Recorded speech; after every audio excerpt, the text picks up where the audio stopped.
Assalamu alaikum wa rahmatullahi wa barakatuh.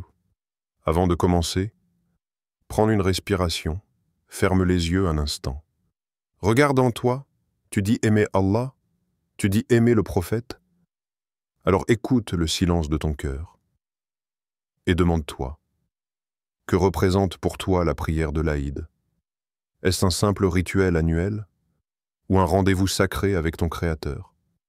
Est-ce un moment de foule ou un moment d'âme? Nous vivons une époque où même la prière devient parfois un décor.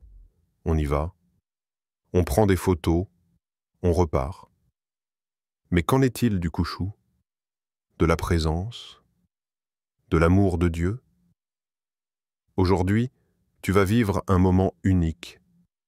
La Salat al-Azoudeh, 446, à la Mecque, dirigée par le cheikh Abdul Rahman al-Soudaïs. Une prière pas comme les autres, un sermon bouleversant, des cœurs en larmes, des mains levées, un souffle venu du ciel. Ce n'est pas une simple vidéo, c'est un instant de foi. Un rappel que même dans un monde agité, il existe encore des lieux, des instants, des voix qui touchent l'éternité. Ce que tu vas voir ici ne cherche pas à t'amuser. Ce n'est pas du divertissement, c'est une invitation, un retour vers le sens, vers l'essentiel, vers Dieu. Alors si ton cœur est prêt à ressentir plus qu'une image, si tu veux vivre l'Aïd non pas en surface, mais en profondeur, reste jusqu'à la fin. Mais avant cela, abonne-toi pour ne pas manquer d'autres rappels précieux. Like si cette prière t'a touché. Partage cette vidéo avec 3 personnes que tu aimes pour Allah. Commente. Qu'as-tu ressenti et que signifie l'Aïd pour toi? Le monde court, mais la Mecque reste immobile. Les cœurs s'égarent, mais la voix du Coran nous guide encore. Et peut-être qu'en regardant cette prière, ton âme trouvera, elle aussi, un peu de paix. La prière de l'Aïd à la Mecque 2025, dirigée par le cheikh Abdul Rahman al-Soudaïs. Salat al-Zad, 1066. L'Aïd al-Adha approche, et avec lui les questions que peu osent poser. Chaque année, des millions de musulmans accomplissent le sacrifice rituel, en mémoire du geste d'Ibrahim, prêt à immoler son fils par obéissance à Dieu. C'est un moment sacré, un acte puissant, chargé de foi, de tradition et d'héritage spirituel. Mais dans ce rituel, une voix s'élève, différente. Celle d'un homme qui, au lieu de sacrifier un animal, a choisi d'installer un refroidisseur d'eau dans un village désertique. Pas pour fuir le rite, ni le renier, mais pour répondre autrement à un besoin humain criant. Son geste a surpris. Il a été applaudi par certains, critiqué par d'autres. Était-ce une innovation bienvenue ou une dérive inconsciente? Peut-on considérer une œuvre utile comme un acte spirituel équivalent au sacrifice rituel? Et surtout, Dieu regarde-t-il l'acte ou l'intention derrière? Dans ce monde en mutation, faut-il s'accrocher à la lettre ou redonner vie à l'esprit? À travers cette vidéo, nous n'apportons pas de réponse tranchée. Nous te proposons une réflexion, un voyage au cœur du sens, et une question. Que ferais-tu, toi, à sa place? Origine et sens du sacrifice en islam. Le sacrifice de l'Aïd al-Adha tire son origine d'un récit sacré profondément ancré dans la foi islamique, celui du prophète Ibrahim, Abraham, et de son fils Ismaël. Selon le Coran, Ibrahim vit en songe qu'il devait sacrifier son fils, une vision qu'il comprit comme un ordre divin. Il en parla à Ismaël, qui accepta l'épreuve avec une soumission exemplaire. « Ô mon père, fais ce qui t'est commandé. Tu me trouveras, si Allah le veut, du nombre des endurants. » Sourate 37, verset 102. Au moment où Ibrahim s'apprêtait à accomplir cet acte, Dieu l'arrêta et envoya un mouton en substitution. Ce geste marqua un tournant spirituel dans l'humanité. La foi et l'obéissance avaient triomphé. Le sacrifice n'était plus une exigence de souffrance, mais un symbole de soumission et d'amour envers Dieu. Chaque année, à l'occasion de l'Aïd al-Adha, les musulmans perpétuent ce souvenir en sacrifiant un animal, généralement un mouton, une chèvre, une vache ou un chameau. Mais ce rituel ne se limite pas à un acte extérieur. Le Coran nous le rappelle avec force. Ni leur chair, ni leur sang n'atteignent Allah, mais ce qui l'atteint de votre part, c'est la piété. Sourate 22, verset 37. L'intention, niya, est donc au cœur du sacrifice. Il ne s'agit pas d'un acte barbare ou symbolique, mais d'un geste de spiritualité, de purification de l'âme et de partage avec les nécessiteux. Le prophète Mohammed l'a pratiqué et recommandé avec insistance. C'est pourquoi le sacrifice durant l'Aïd est une sunna muakkada, une tradition fortement recommandée, mais qui n'est pas obligatoire pour tous. Les savants précisent que ce rite ne s'impose qu'aux personnes financièrement capables et que son omission sans excuse n'est pas un péché majeur. Cette nuance ouvre une réflexion. Si le cœur de ce rituel réside dans la soumission à Dieu et dans l'aide aux pauvres, peut-on envisager d'autres moyens d'exprimer cette soumission et cette générosité? Le sacrifice est un rappel. Tout ce que nous possédons appartient à Dieu. Le sang versé n'est qu'un support matériel d'une vérité plus profonde, celle du renoncement, de la foi et de la proximité avec le Créateur. Les critiques contemporaines du sacrifice. À l'heure où les consciences s'éveillent face aux enjeux éthiques, environnementaux et spirituels, le sacrifice rituel fait l'objet de nombreuses interrogations, même au sein de la communauté musulmane. D'abord, la question de la souffrance animale. Bien que l'islam encadre strictement l'abattage rituel avec des règles de bienveillance, affûtage du couteau, prononciation du nom d'Allah, absence de souffrance prolongée, certains dénoncent la manière dont le sacrifice est parfois pratiqué aujourd'hui, dans la précipitation, sans préparation, et dans des conditions loin de la miséricorde prônée par le prophète. Ensuite, le gaspillage. Dans certaines régions, des tonnes de viande finissent jetées, mal conservées ou distribuées sans discernement. L'esprit de partage est parfois étouffé par la logistique ou par le nombre de sacrifices dépassant les besoins réels des bénéficiaires. À cela s'ajoute une forme d'ostentation moderne. Des concours de bétail mettent en avant la taille, la rareté ou le prix exorbitant des animaux sacrifiés. Certaines familles vont jusqu'à s'endetter pour afficher une bête prestigieuse, détournant le sacrifice de sa dimension spirituelle vers un symbole de statut social. Face à cela, de plus en plus de musulmans expriment leur malaise. Ils ne rejettent pas le rite en lui-même, mais questionnent la manière dont il est vécu aujourd'hui. Faut-il sacrifier par tradition ou réfléchir à l'impact réel de notre geste? Une musulmane témoigne. Je vois des vidéos d'animaux maltraités, de viande abandonnée. Est-ce vraiment ce que Dieu attend de nous? Un frère ajoute « Je préfère donner l'équivalent à une famille qui manque d'eau ou de soins. Le but, c'est de faire le bien, non ?» Ces voix ne cherchent pas la polémique, mais l'alignement entre les valeurs de l'islam et les réalités contemporaines. Elles rappellent que le sacrifice est un moyen, non une fin, et que si le moyen ne mène plus au sens, alors peut-être faut-il le réinterroger. Le geste alternatif, une aumône durable. Dans un monde où la chaleur accable et l'eau manque cruellement, un homme a fait un choix surprenant pour l'Aïd al-Adha. Au lieu de sacrifier un animal, il a installé un refroidisseur d'eau publique dans son quartier. Un acte simple, mais lourd de sens. Nous sommes dans une région aride, où les températures dépassent les 45 degrés. Chaque jour, des ouvriers, des enfants et des personnes âgées marchent de longues distances sous un soleil brûlant. L'accès à l'eau fraîche est un luxe.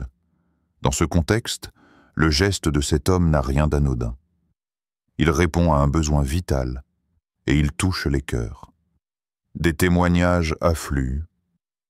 Une femme âgée dit « Depuis qu'il a installé cette machine, je peux enfin remplir ma bouteille sans supplier le voisinage. » Un enfant ajoute « Je passe par là chaque matin avant l'école.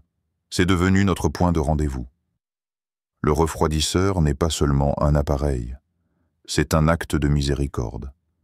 Chaque gorgée bue est un rappel de la générosité. Chaque sourire d'un passant assoiffé est une bénédiction silencieuse.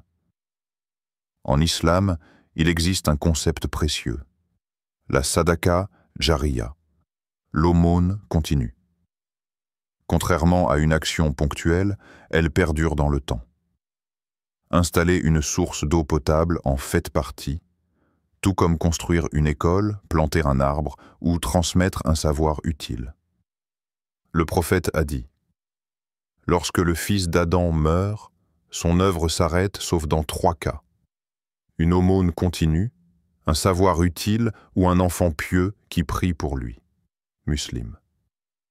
Le geste de cet homme n'annule pas le rite du sacrifice, mais il propose une alternative porteuse de sens. Il ne cherche pas la facilité, ni à fuir la tradition. Il répond à un besoin réel, avec compassion. Son intention ? Servir les créatures d'Allah jour après jour. Dans un monde en quête d'authenticité, ce type d'initiative questionne. Et si le vrai sacrifice n'était pas de verser du sang, mais de répondre aux souffrances silencieuses de ceux qui nous entourent, position des savants et écoles juridiques. Depuis des siècles, les savants musulmans ont largement valorisé le sacrifice rituel lors de l'Aïd al-Adha, en se fondant sur la tradition prophétique. Toutefois, ils ont aussi rappelé une nuance importante. Ce rite, bien qu'éminemment recommandé, n'est pas obligatoire pour tous. Il relève de ce qu'on appelle la sunna mu'akkada, une pratique fortement conseillée, mais dont l'abandon n'est pas péché pour la majorité des fidèles. Les 4 écoles juridiques de l'islam, madahib, ont des positions légèrement différentes, mais convergent globalement sur ce point. Chez les malikites, le sacrifice est une sunna confirmée pour celui qui en a les moyens. Les hanafites, eux, vont plus loin. Ils considèrent le sacrifice comme wajib, obligatoire, pour ceux qui disposent d'un certain niveau de richesse, équivalent au seuil de zakat. Les chaféites et hanbalites rejoignent les malikites en affirmant que le sacrifice est recommandé, sans être une obligation stricte. Ces divergences d'interprétation montrent une souplesse juridique dans la tradition islamique, adaptée aux contextes sociaux et économiques. Ainsi, une personne pauvre, endettée ou incapable de couvrir les frais d'un sacrifice n'a aucune obligation d'en faire un. Il lui est même conseillé de ne pas se mettre en difficulté financière pour accomplir ce rite. Face aux réalités du monde moderne, plusieurs savants contemporains ont posé la question suivante. Est-il légitime de remplacer le sacrifice par une action de bienfaisance plus utile, comme nourrir des orphelins, soigner des malades ou offrir l'accès à l'eau? Des figures reconnues comme Mufti Taqi Ousmani, Cheikh Qaradawi, rahimahullah, ou Cheikh Al-Azhar ont reconnu que dans certains cas, notamment lorsqu'il y a famine, catastrophes humanitaires ou absence de nécessité locale du sacrifice, l'intention sincère et l'utilité de l'action peuvent donner plus de poids à une œuvre sociale qu'à un rite symbolique. Il ne s'agit pas de dire que le sacrifice est inutile, mais plutôt de poser cette question essentielle. Quand une personne a le choix entre sacrifier ou venir en aide à des êtres humains ou animaux en détresse, que préfère Allah? L'intention, niya, joue ici un rôle fondamental. Si le cœur agit pour plaire à Dieu, avec une conscience spirituelle profonde, alors toute action bénéfique devient un acte d'adoration. C'est cela, la richesse de la jurisprudence islamique. Elle ne fige pas, elle est claire. Sacrifice versus œuvre sociale. Quelle balance! Lorsque vient l'Aïd al-Adha, beaucoup se demandent que veut vraiment Allah de nous? La viande ou le cœur? Cette interrogation n'est pas nouvelle. Le Coran lui-même y répond avec force dans la sourate Al-Hajj 22-37. Ni leur chair ni leur sang n'atteignent Allah. Mais ce qui l'atteint de votre part, c'est la piété. Ce verset bouleverse les apparences. Il rappelle que l'acte du sacrifice n'a de valeur que s'il est habité par la sincérité, la conscience spirituelle, la piété intérieure. Autrement dit, sans niya pur, même la plus grande offrande perd son essence. Alors, dans un monde où des millions de personnes manquent d'eau, de nourriture, de soins, la question se pose avec encore plus d'acuité. Ne serait-il pas parfois plus bénéfique d'aider autrement? Un refroidisseur d'eau dans un quartier pauvre, un puits pour un village, un repas chaud offert à un orphelin. Ne sont-ce pas là des sacrifices, eux aussi? Des sacrifices d'ego, de confort, de ressources pour le bien d'autrui? Certains diront « Pourquoi opposer les deux ?» Et ils auront raison. On peut très bien combiner le sacrifice rituel et une œuvre sociale. L'un n'exclut pas l'autre.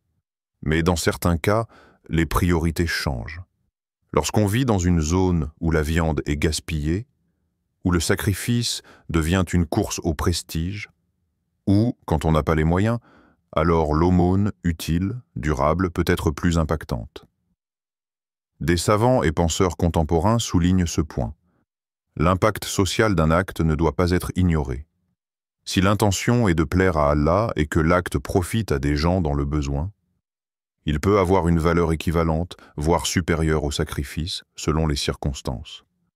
Car ce n'est pas le sang versé qui compte, c'est le cœur qui offre, la main qui aide, l'âme qui s'élève.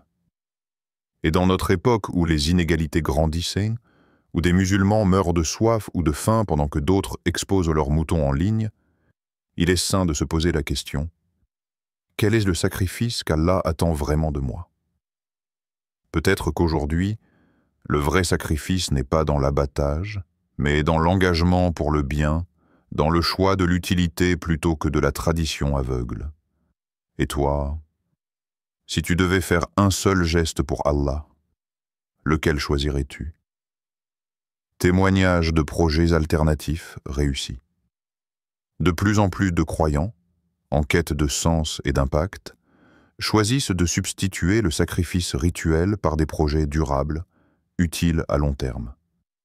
Parmi eux, des hommes et des femmes qui, plutôt que d'acheter un mouton, ont décidé de financer un puits, construire une petite école ou équiper un dispensaire. Comme ce jeune couple au Niger, qui, en 2023, a utilisé l'argent de la Courbanie pour forer un puits dans un village isolé. Depuis, des dizaines de familles ont désormais accès à de l'eau potable chaque jour. Ils ont raconté que ce geste les a rapprochés d'Allah bien plus qu'ils ne l'avaient imaginé. Ce puits, disaient-ils, coule jour et nuit. Et, avec lui, notre invocation aussi. Dans un autre cas, en Indonésie, un groupe d'amis a choisi de financer des kits scolaires pour des enfants orphelins, à la place d'un sacrifice collectif. Leurs familles ont d'abord critiqué ce choix, y voyant un abandon de la tradition, mais en voyant les résultats, enfants épanouis, familles touchées, beaucoup ont reconnu la noblesse du geste. Ces projets, bien qu'inhabituels, ont souvent un impact émotionnel et spirituel puissant sur leurs initiateurs. Loin de chercher la reconnaissance, ils affirment avoir trouvé une forme de proximité sincère avec Allah, une piété active tournée vers les autres. Certes, ces choix suscitent parfois des critiques dans la communauté. Ce n'est pas la sunna. Ce n'est pas équivalent au sacrifice. Mais pour beaucoup, Ces actions incarnent la miséricorde, l'altruisme et la vision profonde de l'islam qui valorise l'intention et l'utilité. Ces témoignages posent une question simple mais dérangeante. Et si, parfois, le meilleur sacrifice était celui qui soulage une vie, nourrit une âme ou instruit un cœur? D'un côté, le sacrifice animal, ancré dans une tradition millénaire, perpétue le souvenir du prophète Ibrahim alayhi salam, incarne l'obéissance et ravive l'esprit de soumission à Allah. C'est un acte de foi, un lien tangible avec notre histoire prophétique, un moment de rassemblement familial et communautaire. De l'autre, se lèvent des voix sincères, qui ne rejettent pas la sunna, mais qui s'interrogent. Comment vivre cette tradition avec plus d'impact dans notre époque? Quand l'abattage devient ostentation, quand la viande est gaspillée ou surconsommée, quand des familles pauvres s'endettent pour un rite qu'elles croient obligatoire, faut-il continuer à l'identique ou repenser la finalité, l'histoire de cet homme qui, au lieu d'acheter un mouton, a installé un refroidisseur d'eau dans une zone aride, n'est pas une opposition à l'islam. C'est un appel au sens, à la conscience, à la priorité. Il a agi avec la volonté d'aider, de soulager une soif, de construire quelque chose de durable.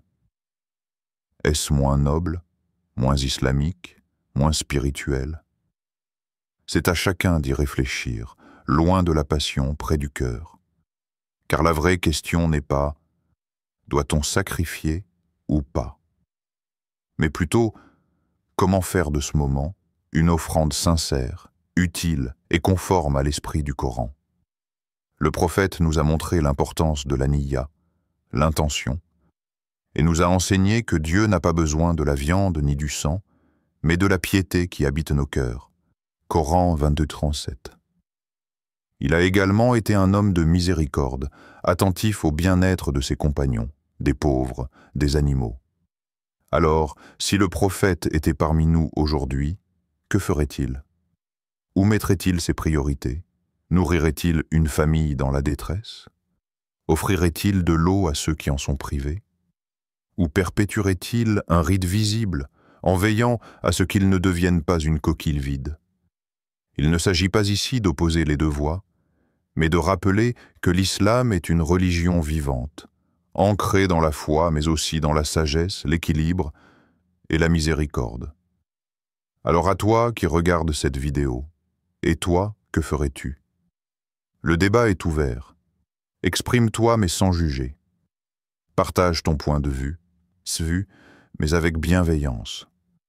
Notre communauté a besoin de dialogue, pas de division. Agis avec sincérité. Pose-toi la bonne question avant chaque geste. Est-ce que cela plaît à Allah? Est-ce utile à sa création? Car au fond, ce que Dieu attend de nous, ce n'est pas la forme. C'est le cœur, la conscience et la lumière intérieure. Dans l'immensité de la mosquée sacrée à la Mecque, des milliers de cœurs ont battu à l'unisson en ce matin de l'Aïd al-Adha 446. Dirigé par le cheikh Abdul Rahman al-Soudaïs, la prière a résonné comme un rappel puissant. L'Aïd, ce n'est pas seulement une tradition, c'est une invitation à revenir à Dieu avec sincérité. D'un côté, des fidèles qui ont accompli le sacrifice selon le rite, perpétuant la sunna du prophète avec respect et dévotion.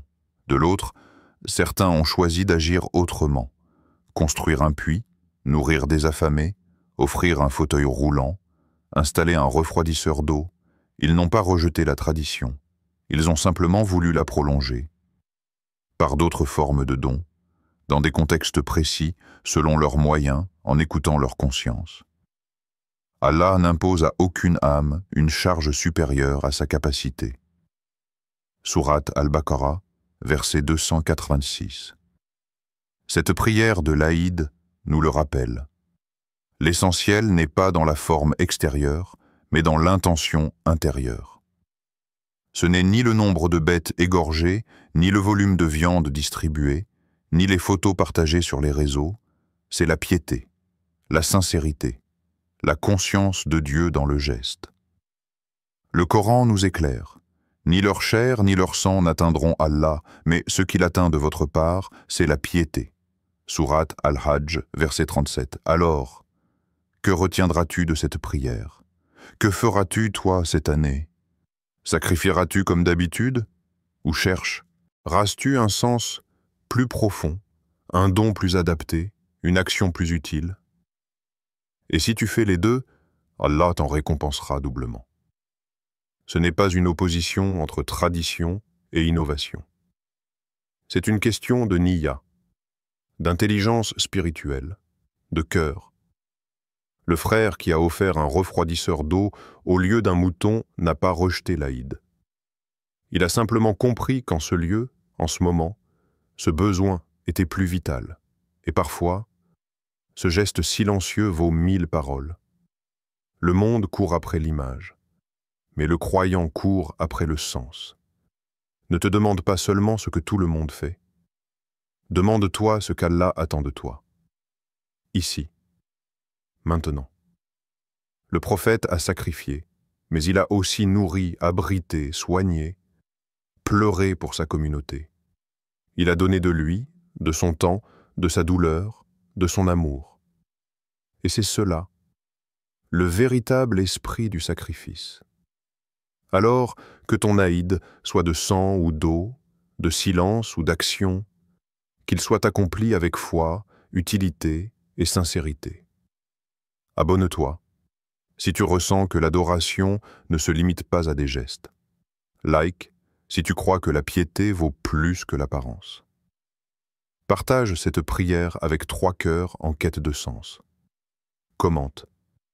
Quel est ton sacrifice cette année? Et pourquoi? Ce n'est pas la fin d'une vidéo. C'est peut-être le début d'un nouveau regard sur ton adoration. Ya Allah, accepte nos prières, nos sacrifices, nos intentions, purifie nos cœurs, rectifie nos gestes et fais de cet Aïd 446 un tournant dans nos vies. Amin.